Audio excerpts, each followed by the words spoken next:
नमस्कार दोस्तों, स्वागत है आप सभी का ऑनलाइन एडफर्स्ट्री यूट्यूब चैनल पर। इस वीडियो में हम बात कर रहे हैं एक बड़ी और लेटेस्ट अपडेट के बारे में, जो कि संबंधित है यूपी टीजीटी पीजीटी एग्जाम कार्यक्रम को लेकर।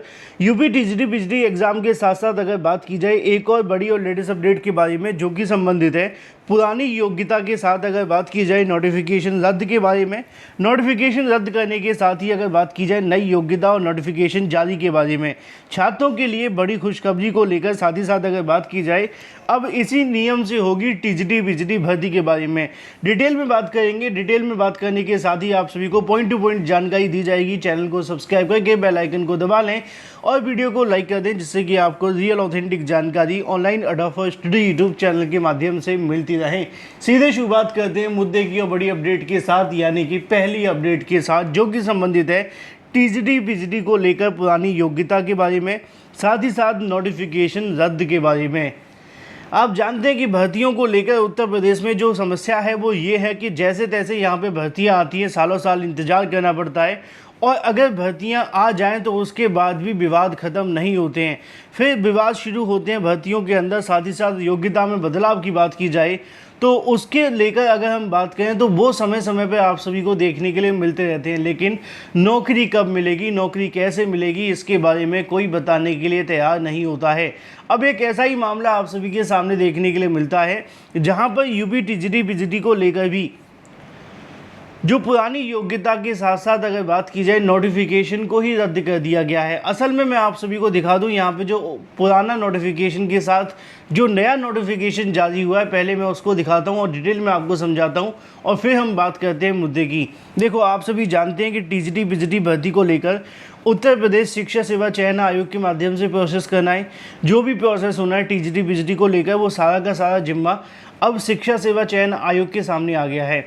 और शिक्षा सेवा चयन आयोग से पहले जो ये भर्ती करता था वो कौन था? वो था यहाँ पे माध्यमिक शिक्षा सेवा चयन बोर्ड, जिसका कहीं ना कहीं यहाँ पे उनके माध्यम से कहा जा सकता है खात्मा कर दिया गया और नए आयोग का गठन कर दिया गया। बिल्डिंग तो सेम टू सेम है और उसी वजह से कहीं ना कहीं जो कह सकते हैं कि थोड़ा सा असर भी नए शिक्षा सेवा चयन आयोग पे आ गया है। असर का शब्द का इस्तेमाल मैं इसलिए कर रहा हूँ क्योंकि जो चयन बोर्ड करता था वही शिक्षा सेवा चयन आयोग भी कर रहा है, और क्या कर रहा है? भर्तियों में दे दी। पहले मैं आपको दिखाता हूं वो नोटिफिकेशन जो जारी किया गया है टीजीटी पीजीटी भर्ती की नई योग्यता के बारे में, योग्यता के साथ साथ पुरानी योग्यता को और नोटिफिकेशन को रद्द करने के बारे में। अगर ये नोटिफिकेशन आप लेना चाहते हैं तो आप हमारे टेलीग्राम चैनल को ज्वाइन कर सकते हैं, जिसका लिंक वीडियो की डिस्क्रिप्शन में आपको मिल जाएगा। ज्वाइन करेंगे तो आपको बहुत सारी चीज़ें और भी मिलेंगी। चलिए बात कर लेते हैं मुद्दे की। तो यहाँ पे आप सभी के सामने वो ऑफिशियल नोटिफिकेशन आ जाता है जो आप सभी के सामने है। जारी किसने किया है? प्रेषक हैं कृष्ण कुमार गुप्त, जो कि विशेष सचिव हैं उत्तर प्रदेश शासन के अंदर। अब विशेष सचिव के माध्यम से आदेश जारी किया गया है किसको? शिक्षा निदेशक एवं सभापति माध्यमिक शिक्षा परिषद उत्तर प्रदेश लखनऊ को।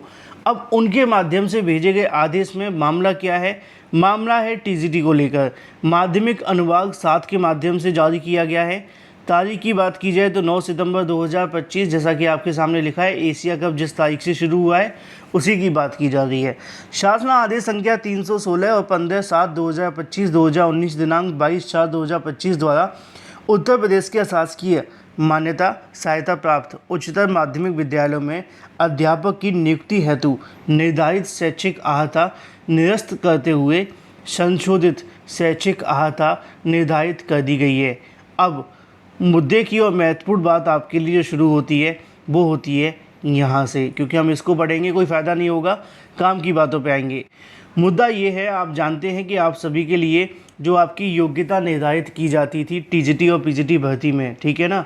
तो टीजीटी की योग्यता क्या होती थी, पीजीटी की योग्यता क्या होती थी? आपको पता है कि ग्रेजुएशन आपके पास होना चाहिए, ठीक है, प्लस बीएड आपके पास होना चाहिए, ठीक है, फिर उसके बाद में पोस्ट ग्रेजुएशन आपके पास होना चाहिए, फिर आपके पास बीएड को लेकर यहाँ पे कोई मान्यता नहीं थी।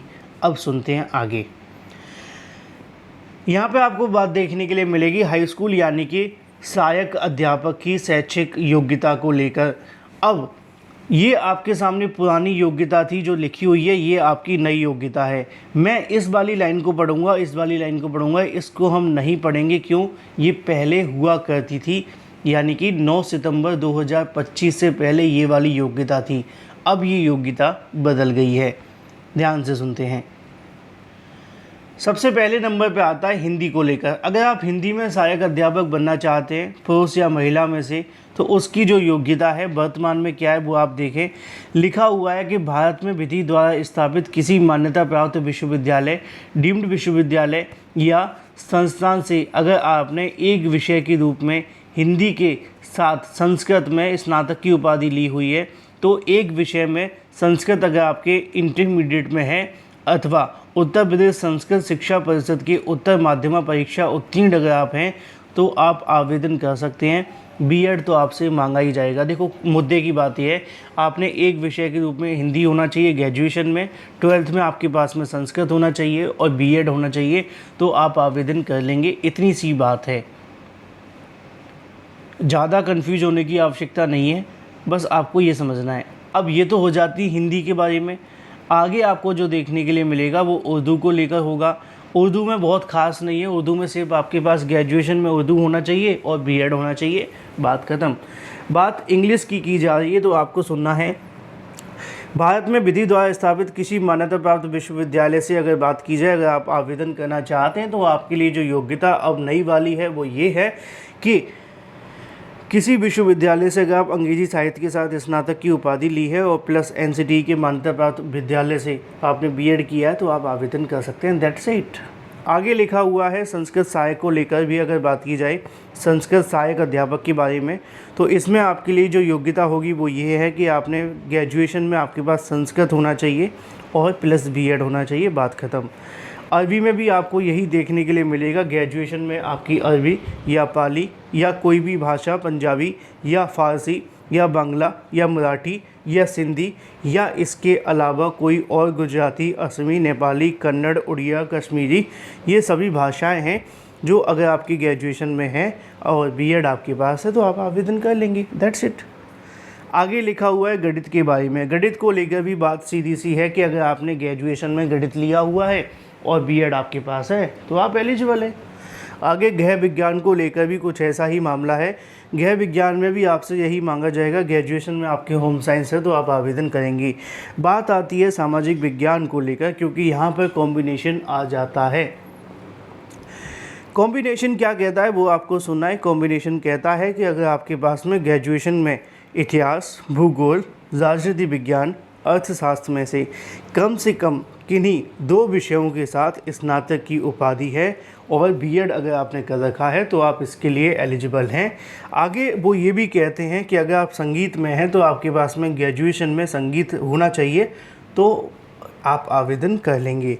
यहाँ पे शायद आपको बीएड की छूट भी मिल सकती है, ठीक है। हाँ, संगीत वाले में आपको बीएड की छूट नहीं दी गई है, ठीक है। आगे लिखा हुआ है वाणिज्य के अंदर कि अगर आपने वाणिज्य में स्नातक किया है और बीएड आपके पास है, तो आप आवेदन कर सकते हैं। चित्रकला के अंदर भी कुछ ऐसा ही है, अगर आपने इसमें ग्रेजुएशन की हुई है और बीएड अगर आपके पास है, तो आप आवेदन कर लेंगे। और भी कुछ योग्यताएं हैं, जिनको चाहें तो आप खुद से पढ़ लेना। कंप्यूटर की बात की जाए तो कंप्यूटर में सभी वो आप सभी के जो कोर्सेज़ हैं, चाहे वो बीएससी हो, बीटेक हो या बीई हो, सभी आप सभी के देखने के लिए मिलेंगे और उसके आधार पर आप इसमें आवेदन कर सकेंगे। बीएड इसमें अनिवार्य नहीं होगा। मानव विज्ञान के अंदर भी कुछ ऐसा ही आपको देखने के लिए मिलेगा। इसके अलावा और भी बहुत सारी जो योग्यताएं, जैसे कि विज्ञान के अंदर अगर बात की जाए तो आपके पास में क्या होना चाहिए, भौतिक विज्ञान, रसायन विज्ञान में अगर आपने ग्रेजुएशन किया है और बीएड है तो आवेदन कर सकते हैं। जीव विज्ञान में आपसे मांगा जाएगा जंतु विज्ञान, वनस्पति विज्ञान और उसके बाद में बीएड। इसी तरीके से शारीरिक शिक्षा के अंदर अगर बात की जाए तो उसकी जो योग्यता है वो भी यहाँ पर तय कर दी गई है। अगर आपने अब हाई स्कूल वाली योग्यता सुन ली है, तो अब आपको आना है 12th वाली, यानी कि इंटरमीडिएट को लेकर। अभी तक हम जो बात कर रहे थे वो टीजीटी की योग्यता के बारे में कर रहे थे, अब हम बात करेंगे पीजीटी की योग्यता के बारे में। पीजीटी के अंदर जो योग्यता है वो ये है कि अगर आपने पोस्ट ग्रेजुएट अगर आप हैं और बीएड आपके पास है, तो हिंदी में आप आवेदन कर सकते हैं। ग्रेजुएशन में आपके संस्कृत होना ही चाहिए, ठीक है। इसी के साथ अगर बात की जाए संस्कृत को लेकर, तो उसमें लिखा हुआ है कि आपके पोस्ट ग्रेजुएशन के अंदर संस्कृत है और आपके पास में बीएड है, तो आप आवेदन कर सकते हैं।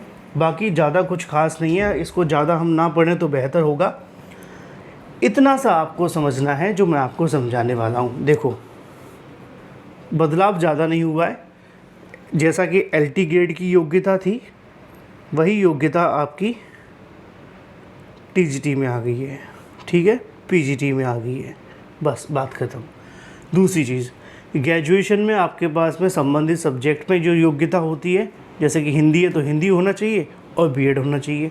इसी तरीके से पोस्ट ग्रेजुएशन में बात की जाए तो वहाँ पे आपके पास जो पोस्ट ग्रेजुएशन आपने की है वो कंसर्न सब्जेक्ट से होनी चाहिए, यानी कि हिंदी में आवेदन करेंगे तो हिंदी में होनी चाहिए, इंग्लिश में करेंगे तो इंग्लिश में होनी चाहिए, बस इतनी सी बात है। और बीएड तो आपसे मांगा ही जाएगा और इसमें कुछ भी नया नहीं है, क्योंकि मैं चाहूँ तो इसको पूरा पढ़ के भी बता सकता हूँ, लेकिन इसका हल नहीं है, क्योंकि आगे भी वही बातें आएंगी। कुछ विषयों में आपसे कॉम्बिनेशन मांगे जाएंगे, जो जैसा कि आपके TGT में मांगे जाते हैं हिंदी के अंदर और SST के अंदर, बाकियों में कुछ भी नहीं है। तो फिलहाल ये एक बड़ी अपडेट है।